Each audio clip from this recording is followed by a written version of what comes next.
Hello Feedlot Solutions customers. Today I'm going to go over a couple of neat feeding features that we have added in the Hub program. First is the mix list and the second is the load sheets. We'll go over the mix list to begin with.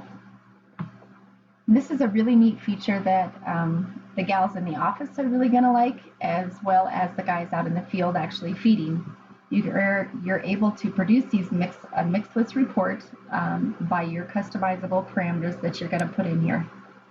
So you can actually choose a report ration. From there, it's going to bring up the component name and the percentages within that ration. You can select finisher supplement. You can move it up or down, and this is how it's actually going to be loaded into the truck. So this is actually what you're going to be providing to your guys that are out in the field feeding. You can narrow down the report parameters. You can start at 0. You can stop at, I'm going to stop at 500.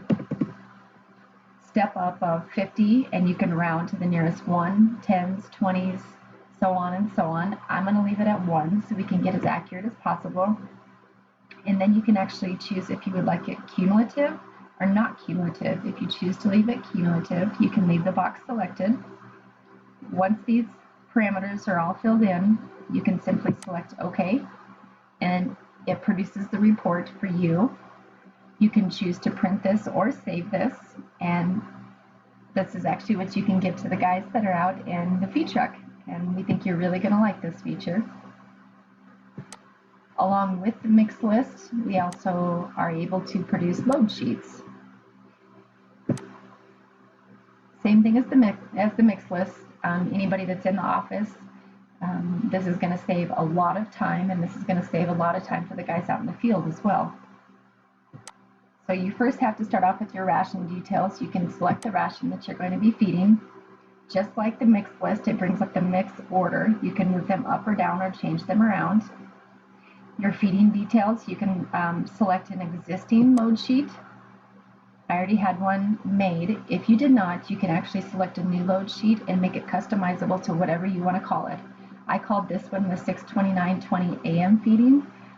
I usually do suggest naming them by date just so that you can keep them in order. And then you have your mix order. You can actually select the pen and it defaults down to whatever pen. I'm going to select the North pen, and then however much I would like to feed, I'm going to leave it at 1500. You can save this,